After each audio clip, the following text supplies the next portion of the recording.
ustedes tienen que diferenciar muy bien esto que es el tiempo, pronto oncogen lo tenemos, o sea, es decir, son pacientes que no tienen ningún tipo de reemplazo.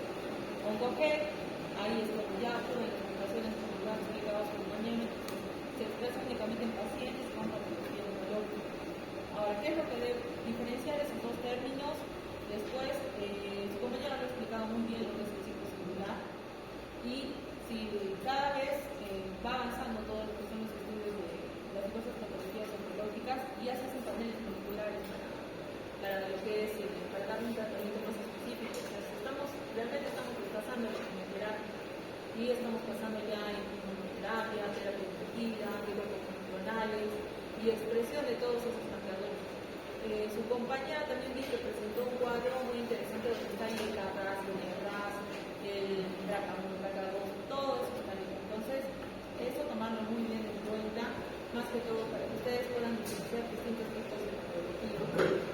¿Ya? Y creo que quedó muy claro el concepto de lo que son los medios especiales de tumores. Si hay una alteración a nivel de todo lo que es genes expresores de tumores, entonces no ayuda, ¿no? O sea, aumenta la proliferación de las células normales. Yo voy a lanzar la clase de cáncer gástrico. Entonces, el cáncer gástrico es una de las patologías más frecuentes de lo que son de todos los tumores gastrointestinales. Nosotros generalmente lo que evaluamos es el globocano, que es un observatorio universal que nosotros tenemos para ver patologías. Entonces, dentro de ello, tanto mortalidad como incidencia está ocupando un punto lugar, ¿no? Ahora, en cuanto a sistemas, por ejemplo, por dientes, ¿dónde se encuentra México? En América, pero se considera como América del Caribe, pues estamos ocupando un tercer lugar, ¿no? En incidencia, mortalidad igual, tanto es igual que diferencia. Todo esto ya va cambiando a nivel de lo que es Argentina,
invasión peridural, también disección abdominal. Cada patología oncológica tiene una disección abdominal específica, se podría decir como mínimo, para al menos decir que fue una buena cirugía. Entonces, ¿qué pasaría si su paciente con cáncer gástrico ha sido sometido a una cirugía y solo le han sacado una parte del grupo pulmonar? Ha podido llegar a D1 o parcialmente D1 y no sería pues un adecuado diagnóstico, se podría decir patológico, ¿no? Entonces, lo adecuado en un cáncer gástrico es que se tiene que realizar las 3 comillas con D2, es decir, lo mínimo de ganglios que tiene que retirar es entre 15 y 16 ganglios. Y esta entra en D2 también, gástrico, izquierda, común y esclérico, para que sea una cirugía óptima. Y a partir de eso nosotros lo calificamos podemos tener las indicaciones de estudios preoperatorios, pero esto no lo es compromiso abdominal. Ahora dentro de la histología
si es que superficial, superficial de gas, superficial plana, superficial de comida o finalmente excavada.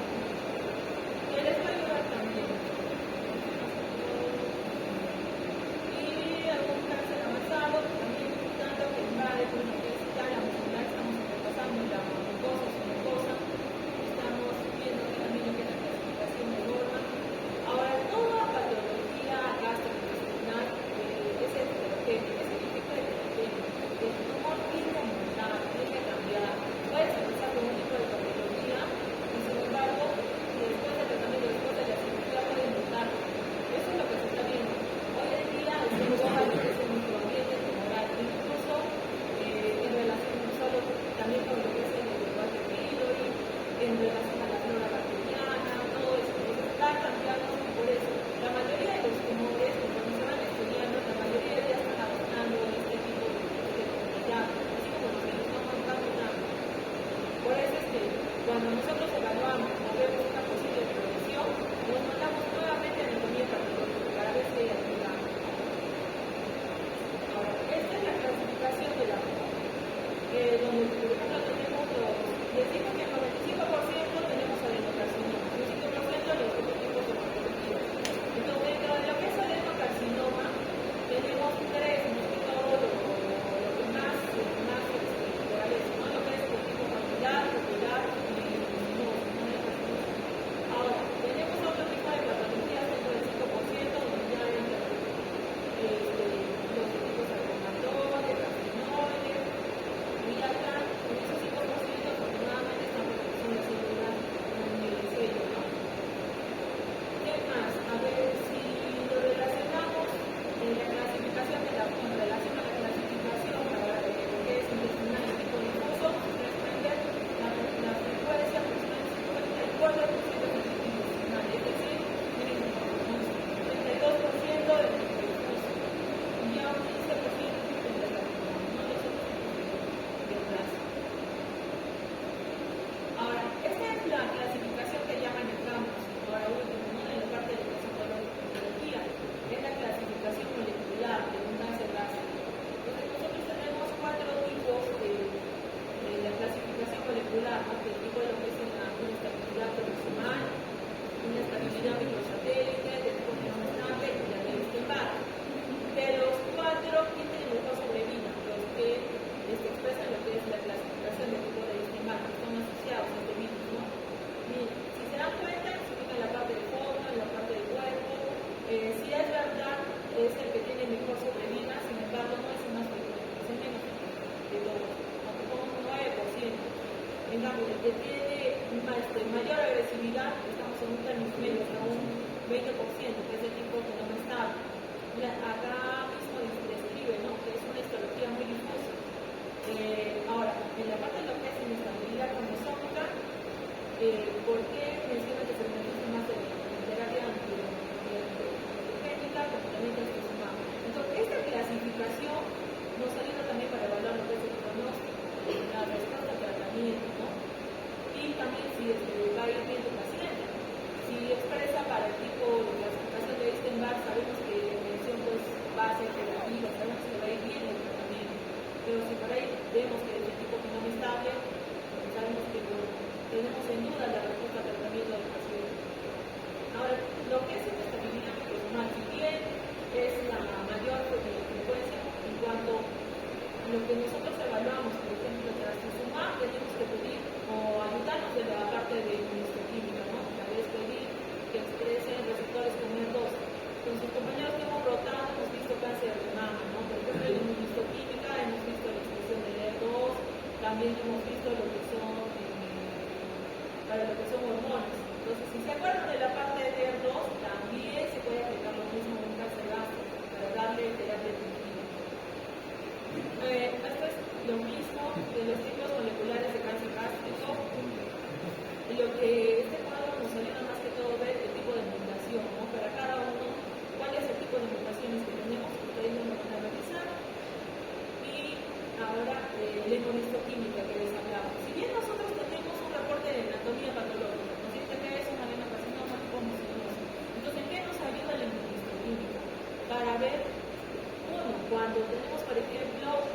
una lesión externa, se podría decir un cambio, ¿no? Un cambio cervical y sin embargo no tenemos la patología muy clara de lo que es en la parte gástrica, ¿no? Como que el tumor está en el cierre. Entonces, la histoquímica hace mayores funciones a ese estudio preliminar y con eso se descubre realmente cuál es el primario, como para que sea una lesión externa de otro sitio que ha viajado a estómago, como puede, si es que en todo caso nos confirma si es una lesión primaria, ¿no? Y ahí vienen las expresiones, ¿no? Intestinal, por ejemplo, hasta un 71% CK7. Generalmente para esos estudios en histoquímica se pide más expresiones, CK7, CK22, CDX2, por ejemplo, para cáncer de colon, para determinar el primario, o para no enredarlos en histoquímica para determinar el primario. Ahora, en otros tipos de patologías sí es importante, porque también hay otro tipo de clasificaciones por cada tipo de cáncer, ¿no? Eso más que todo. Esto es para lo que es la inmunohistoquímica, por ejemplo, lo que les había mencionado de darle o no trastuzumab, que es un medicamento, no es quimioterapia, es un anticuerpo monoclonal, que nosotros vemos la expresión de ER2, ¿no? Si vemos una expresión de ER2, pues si nos salen 3 cruces, definitivamente le damos un tratamiento, un anticuerpo monoclonal. Pero ¿qué pasa si nos sale una cruz, 2 cruces? No es muy concluyente, ¿no? Entonces, el medicamento es un dato costo. Tenemos que hacer pruebas de FISH para corroborar que esto exprese y así poderle dar el tratamiento. Algo también importante mencionarles que hoy en día ya está en en otros países se realiza lo que es la biopsia líquida. Entonces, esto es mucho más accesible. Ya no vamos directamente al tumor. Muchos pacientes tienen a veces tumoraciones retroperitoneales o tienen compromiso a nivel de columna, varias lesiones. Entonces, tomar una biopsia es muy invasivo.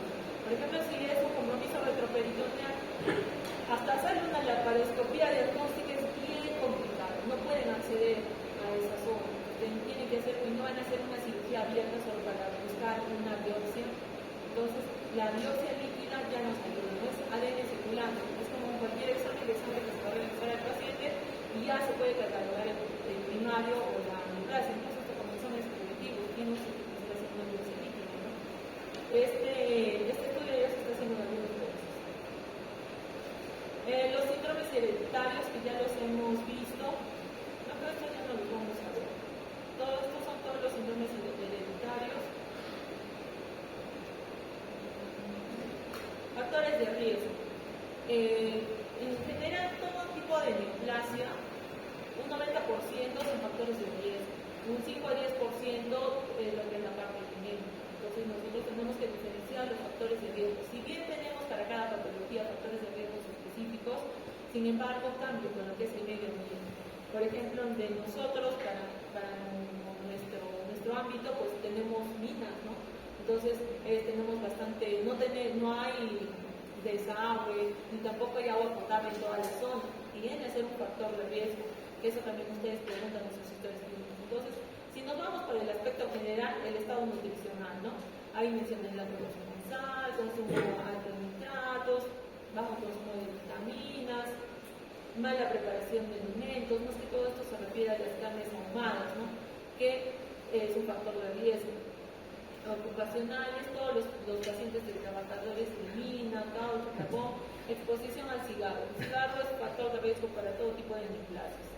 La infección por el Helicobacter pylori, si bien el Helicobacter pylori predispone a tener un tipo de neoplasia gastrointestinal, pero no es definitorio. No es decir que si es positivo va a desarrollar una neoplasia, pero tiene que recibir su tratamiento, porque es un factor de riesgo para desarrollar. Virus de Epstein-Barr, exposición a la radiación. Hay algunos pacientes, por ejemplo, que tienen un sarcoma, lo que es de pared, y han recibido radioterapia. Y sí, se ha visto casos. Que pasan los años, por el tema de la exposición de la radioterapia, desarrollan otra neoplasia. Si es verdad, la radioterapia también cada vez es más específica. Antiguamente pues se tenían las bombas de cobalto. Entonces, las bombas de cobalto emanaban mucha radiación, pero era parte del tratamiento y es lo único que se tenía. Entonces, por ejemplo, si era mama izquierda encima y le detrás de ello que tienes el corazón, tienes el pulmón. Lamentablemente, esos tratamientos de radioterapia atravesaban y te afectaban y te podían ocasionar cardiotoxicidad o fibrosis pulmonar por el tema de la radioterapia, pero hoy en día ya no. Los equipos son mucho más, se podría decir, avanzados, entonces la radioterapia, incluso el paciente ingresa y el equipo gira alrededor del paciente. Por eso, en la parte de radioterapia también, que es otro mundo aparte, ya entra pues lo que es el físico, que va a calcular las dosis de radioterapia, el médico de especialidad del radiocólogo, que va a dibujar y va a pintar los campos de radiación. Entonces, lo que menos se toca son los órganos internos. Por eso es que el equipo rota alrededor del paciente para poder emitir los haces de radioterapia ya al tumor localizado, ¿no? Y poder tener menos efectos.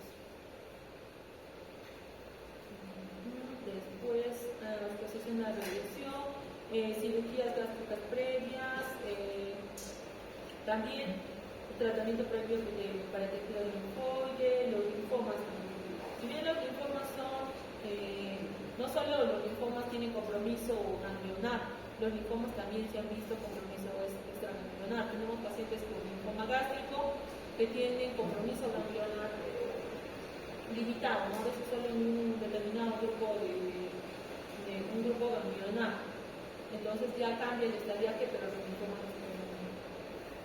Ahora, factores genéticos, y acá ya entra el tipo, incluso el tipo de sangre. Si recuerdan ustedes al cuadro que vimos en la parte intestinal difusa, nosotros hemos visto la parte difusa, donde veíamos que un factor de riesgo para desarrollar era el tipo sanguíneo. Lo que es anemia perniciosa, antecedentes familiares obviamente con factores genéticos, primero, segundo, tercer grado. Ahí entran los criterios de Ámsterdam, que también te mencionan, ¿no? Paciente cuántos pacientes de primero o segundo grado que tengan algún tipo de neoplasia. No específicamente cáncer gástrico, puede ser otro tipo de neoplasias. Cáncer gástrico difuso hereditario, por el tema de las mutaciones, gástricos familiares, colon sin pólipos hereditarios, pero también con pólipos hereditarios, poliposis anematosa familiar, los linfomen, en las mutaciones BCR1, BCR2 y lesiones precursoras. Todas estas lesiones precursoras van a predisponer a desarrollar un tipo de neoplasia gastrointestinal. No es que sí o sí van a desarrollar, predisponen a su desarrollo, ¿no? Como tenemos los pólipos gástricos. Por eso todo pólipo que se encuentra en un estudio de endoscopía o colonoscopía tiene que ser extirpado. Porque incluso hasta los pólipos tienen su propia clasificación. Si son difusos, alto grado, bajo grado, mediano grado, entonces por eso es importante. Las gastritis atróficas crónicas, displasias, metoplasias, hasta la parte de etnicidad, ¿no? Donde es más frecuente, los asiáticos tienen mayor cáncer gástrico a nivel mundial, obesidad también, ¿no? Entonces, ¿qué pasa? ¿Cómo presenta tu paciente su cuadro clínico? La mayoría de los pacientes vienen por epigastralgias, más que todo ese tipo de molestias gastrointestinales, que para muchos, pero nadie piensa de frente a ese cáncer gástrico, ¿no? Le da un tratamiento sintomático de una gastritis y ya persiste, llama la atención y recién se hacen las endoscopías de la lesión. Entonces, luego, no son signos muy claros, se podría decir, es algo indirecto, ¿no? Lo que el paciente te expresa. Pérdida de peso, no todo paciente que tiene pérdida de peso significa que es un cáncer. Pero si tu paciente tiene la lesión en el estómago, no puede comer, tiene síndrome pilórico, evidentemente tiene que bajar de peso. Plenitud postpandrial, cuando la lesión también, según lo que es la parte de antes, no solo síndrome pilórico, se llena, prácticamente no hay tránsito intestinal y se queda el alimento, ¿no? Entonces, esto es parte de la clínica, ¿no? Si ustedes pueden apreciarse en las alimentologías, se podría decir más usuales que las que son cáncer gástrico. La más común y la más conocida es el cáncer gástrico, ¿no? Que a veces muchas veces se pueden hacer un diagnóstico. Los pacientes no son diagnósticos, la mayoría no se presentan así, pero por eso es importante buscar y hacer un buen examen clínico. Muchas veces me hicieron interconsultas por fracturas patológicas. Voy a evaluar al paciente y tiene una acumulación de mano. ¿Qué podemos hacer? su examen físico, identificar las etiologías, aparte porque te ayuda para hacer un diagnóstico propio del neoplásico. Mientras más, se podría decir, menos invasivo es una biopsia, es mucho mejor. Porque se puede retirar el cambio, se manda anatomía patológica y ya no se dice neoplásico. Esto es parte de la guía clínica que manejamos en lo que es cáncer gástrico. Entonces, si ustedes ven en la primera parte, pueden comunicar bien en primer lugar el examen físico.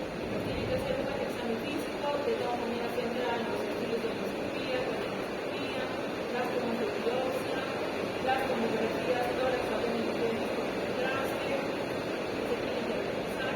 Incluso cuando es necesario un problema a nivel de esófago, se puede empezar con radiografías de cáncer intestinal también, porque la endoscopía, el acceso es limitado. ¿Qué pasa si el paciente tiene una preparación a nivel de intestino medio, que se entran las cápsulas endoscópicas, ¿no? Es el caso, pero en la parte de cáncer.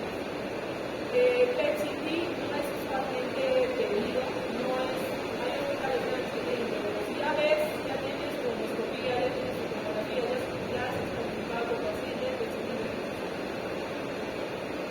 Luego,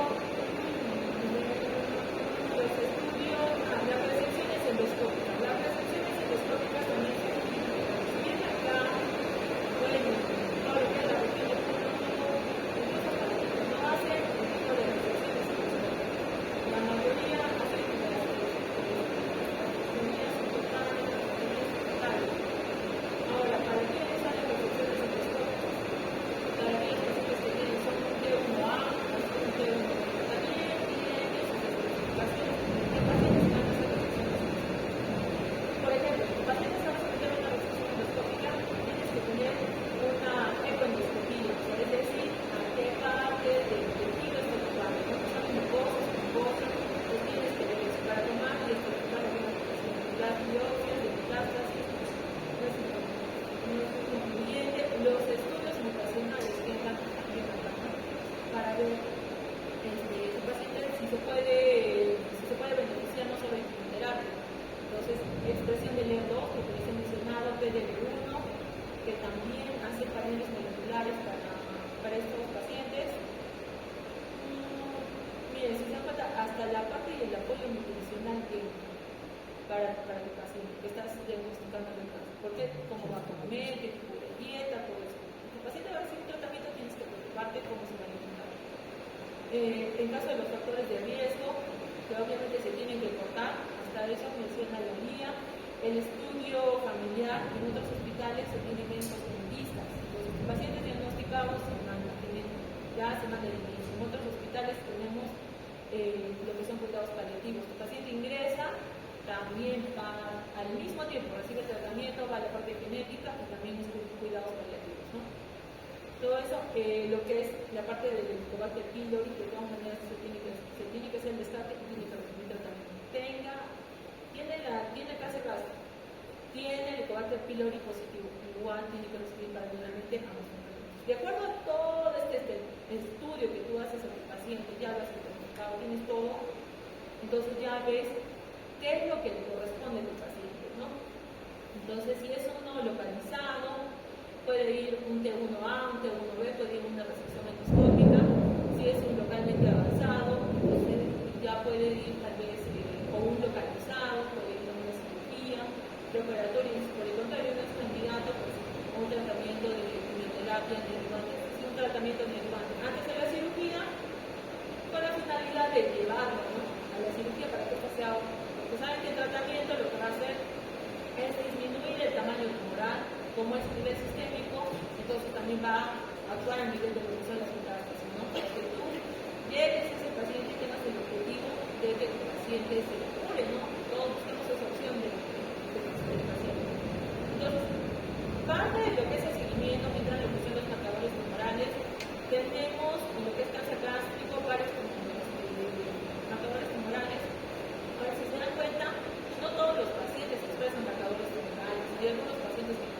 Si no expresa marcador tumoral de inicio, no es necesario en los siguientes controles. Si el paciente expresa marcador tumoral, tú continúas viviendo como parte de tu evaluación.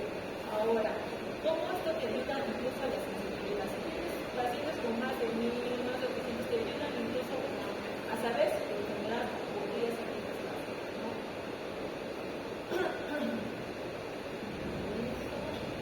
Esto es lo que habla de la endoscopía, endoscopía, que les mencionaba, pero no, las tomografías para ver el tema del estadiaje, resonancia, no es de rutina pedir resonancia, ustedes lo han visto también en la guía. Más que todo es estadificar una relación, ¿no? Y lo puedes hacer con las tomografías y claro, si tienen una resonancia. Y en cuanto a la estadificación, sí es muy importante, se tiene que considerar lo que es DNM. Entonces, es muy importante conocer esto para que ustedes vean, ¿no? Cómo va comprometiendo el tumor desde va avanzando, ¿no? Cosas muscular, entonces empezamos desde el T1 hasta un T4. Ustedes tienen una revisar, no pueden pasar por y el compromiso ganglionar, ¿no? De acuerdo a eso. No tenemos estudios para los pacientes en nuestro medio, carecen de la situación económica, entonces ahí ustedes pueden clasificar esas historias clínicas, NX, MX, pero en algunos casos sí lo pueden identificar bien, ¿no? Paciente, si es verdad, tiene una lesión en el estómago por una endoscopía, ya tiene la anatomía patológica, no tiene ningún estudio, pero tu paciente viene con agua en el estómago, o sea, es decir, con calcitomatosis, eso es estadio 4, ¿no? El paciente ya, incluso, no te va a cambiar el estadio, pero ya tienes un o únicamente con lesión física. De acuerdo a la clasificación del TNM, ya tú puedes estar, ¿no? Ahora, no solo es la parte del estadiaje, sino que agrega de lo que es el grado histológico para que tú puedas ver también cómo es si es agresivo o no el tipo de factores, pronóstico, siempre es bueno ver el tema de la infección tumoral, por eso es que pedimos lo que está mal y también eso le ayuda a carácter. Ahora, ¿qué más? Importante, número de identificación. Eso también. Puede tener una lesión en lo que es el estómago, pero ¿qué tal tiene? Es un estadio 4, pero solo tiene un nódulo y es pequeño nivel pulmonar. Será un 4, ¿no? Un estadio 4, pero los pacientes tienen un nódulo, es pequeño, incluso hasta lo puede recetar. Entonces, tienes que empezar directamente. El paciente tiene curativa. Tienes que evaluar al paciente independientemente. Por ejemplo, tu paciente tiene un montón de lesiones a nivel hepático. Puedes sacarle el hígado, no puedes hacer una resección hepática de una parte, pero no sacarle todo. Entonces, es más complicado. Por más que sea un estadio 4, hay que evaluar al paciente. Cada paciente es totalmente diferente. Entonces, pronósticos, tratamiento. Bueno, para la parte de tratamiento, una vez que ya tenemos el estadio final, entonces ya nosotros vemos cuál es la mejor opción. Les había mencionado que un T1A o T1B puede ir a una resección endoscópica, como está ahí como tratamiento primario, o puede ir también a una cirugía. Muchos pacientes, o no, si no te hacen una resección, está localizado, tienes que mandar la cirugía, ¿no? Ya si es un paciente T1B, hay condiciones incluso qué pacientes con T1 va a resección endoscópica, como también qué pacientes con T1B van a cirugía como resección endoscópica. En el otro cuadro que les voy a presentar está en la T2, tenga o no tenga compromiso N, miren, son varias las opciones. Puede ir a cirugía, quimioterapia protoperatoria, o sea, como tratamiento adjuvante, quimioradioterapia y tanto a quimioterapia, pero combinados, si tiene estudios mutacionales con terapia dirigida. Hasta un T2. Sí, o como sin compromiso material. Si estamos hablando de una enfermedad no colorectal, ¿no? Ahora, es una enfermedad localizada, pero es irresecable. Entonces, quimioterapia, tiene que ir a quimioradiación o puede ir solo a terapia sistémica con quimioterapia. Ya tu paciente es metastásico, y como les digo, metastásico hay que evaluarlo bien. Es muy diferente un paciente que tenga una lesión metastásica que tenga lesiones metastáticas por el cuerpo, ¿no? Y ya va a manejo, generalmente lo colocamos como manejo paliativo, quimioterapia paliativa, no manejo paliativo. Ahora, si tu paciente, por cada patología también evaluamos mucho el ECO. El ECO significa el estatus performance de tu paciente. ECO 0, por ejemplo, son todos ustedes, no tienen enfermedades, son independientes, estudian, trabajan, todo. Un ECO 1, un paciente tiene una enfermedad, pero menos del 50, no, tiene enfermedad, pero hace sus cosas.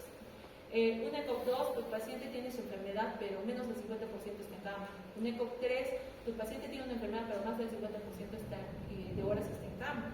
Un ECOG 4, pues ya es un estado premortem, ¿no? Entonces, pacientes que van a recibir quimioterapia es hasta ECOG 2. Todavía podemos evaluar ya un caso excepcional que sea un ECOG 2, ECOG 3, que estemos ahí en medio. Empezamos tratamiento. Tu paciente tiene un ECOG 3, es totalmente dependiente, pasa a recibir un tratamiento de quimioterapia, no, de sintomático paliativo, es decir, dolor, que come, nada más. Este algoritmo es muy ¿cómo se llama? Creo que es bien claro para que ustedes lo puedan ver. Los cirujanos utilizan lo que es la clasificación japonesa para evaluar el tipo de cirugías. Por ejemplo, ustedes pueden ver en este cuadro, es M1, M0. Entonces M0 no tiene ninguna metástasis tu paciente. La enfermedad está localizada, es un T1.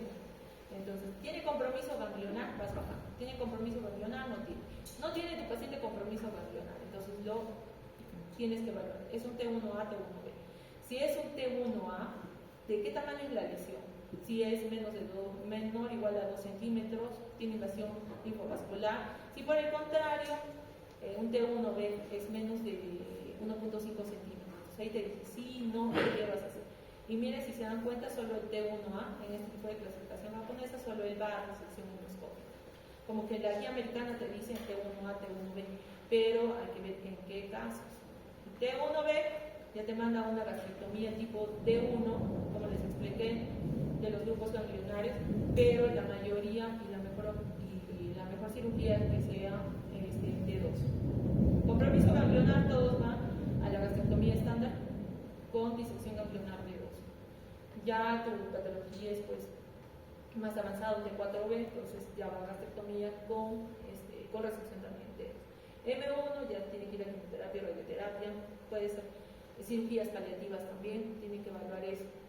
Tu paciente tiene un compromiso a nivel de antro, hay un síndrome pylórico. Muchos pacientes no aceptan una zona de alimentación, se deprimen. Entonces, antes que tengan, y no tienen compromiso peritoneal, los mandamos a derivaciones, para que puedan hacer una derivación pues gastroentérica, ¿no? Para que puedan comer. Eso también es parte de calidad de vida.